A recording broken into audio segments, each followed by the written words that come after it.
Bonjour, nous nous dirigeons actuellement au musée de Lusac à Kaslik, où nous allons découvrir une série de tableaux appartenant au mouvement abstrait, réalisés par d'anciens élèves de l'Alba. Durant ce parcours, nous allons choisir l'œuvre qui nous a le plus marqué et réfléchir à la question du génie, selon Nietzsche. Parmi les œuvres observées, nous avons choisi une peinture abstraite d'Hélène Kroll datant de 1970. L'œuvre que nous avons choisie est intitulée Anti-Cut d'Hélène Kroll. Nous avons choisi cette œuvre d'Hélène Kroll parce qu'elle donne une sensation immédiate de calme. Les couleurs jouent un rôle essentiel. Le vert clair, le jaune doux et les nuances presque pastel créent un paysage lumineux qui repose les yeux. On a l'impression d'être devant un lever de soleil abstrait où le grand cercle blanc flotte comme une source de lumière. C'est là que le lien avec Nietzsche devient intéressant. Nietzsche dit que les gens parlent de génie quand ils voient un résultat parfait, mais qu'ils ne voient jamais le travail derrière. L'œuvre d'Hélène Kroll illustre exactement ça. Elle paraît fluide, évidente, presque naturelle, comme si elle avait été faite d'un seul geste. Mais en réalité, pour obtenir cet équilibre de couleurs, cette douceur et cette lumière, il faut un long travail, beaucoup d'essais, une vraie recherche intérieure.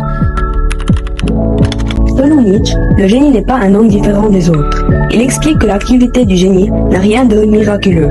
Elle fonctionne comme celle de l'inventeur, du savant ou du tacticien. Le génie est simplement quelqu'un dont la pensée se concentre dans une seule direction, qui observe à la constance, qui utilise tout comme matière à créer et qui ne cesse de travailler et de combiner ses moyens. Si on voit que le génie est un être exceptionnel, c'est parce qu'on voit seulement l'œuvre achevée, jamais le travail qui l'a fait naître. Selon Nietzsche, les hommes attribuent surtout le génie aux artistes pour deux raisons principales. Premièrement, parce qu'ils prennent du plaisir à leurs œuvres. Et ceci car l'art produit des efforts forts, comme la beauté, l'émotion ou la surprise chez les êtres humains. Donc, on a tendance à admirer plus facilement l'artiste que le scientifique ou le technicien. Deuxièmement, parce qu'on ne voit pas le travail derrière l'œuvre. L'artiste donne une impression de perfection immédiate à son travail.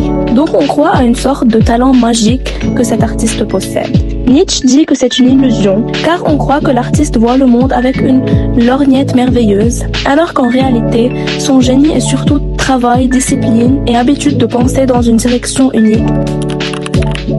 Selon Nietzsche, c'est un avantage pour l'artiste que personne ne voit comment son œuvre se construit, car le public admire surtout ce qui apparaît comme parfait et miraculeux. Dès que l'on observe le processus de fabrication d'une chose, on perd une part d'admiration. On est, dit Nietzsche, refroidi. L'artiste bénéficie donc du fait que son travail reste caché. On ne voit que le résultat final, jamais les hésitations, les échecs ou les efforts répétés qui l'ont produit.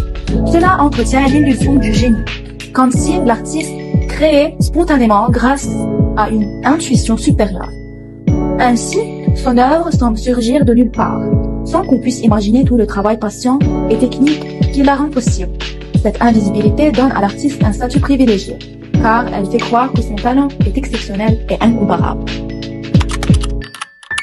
L'intelligence artificielle peut briller, oui, mais sa lumière reste réfléchie. Elle renvoie ce que l'humanité lui a donné sans jamais porter la brûlure qui fait naître le génie.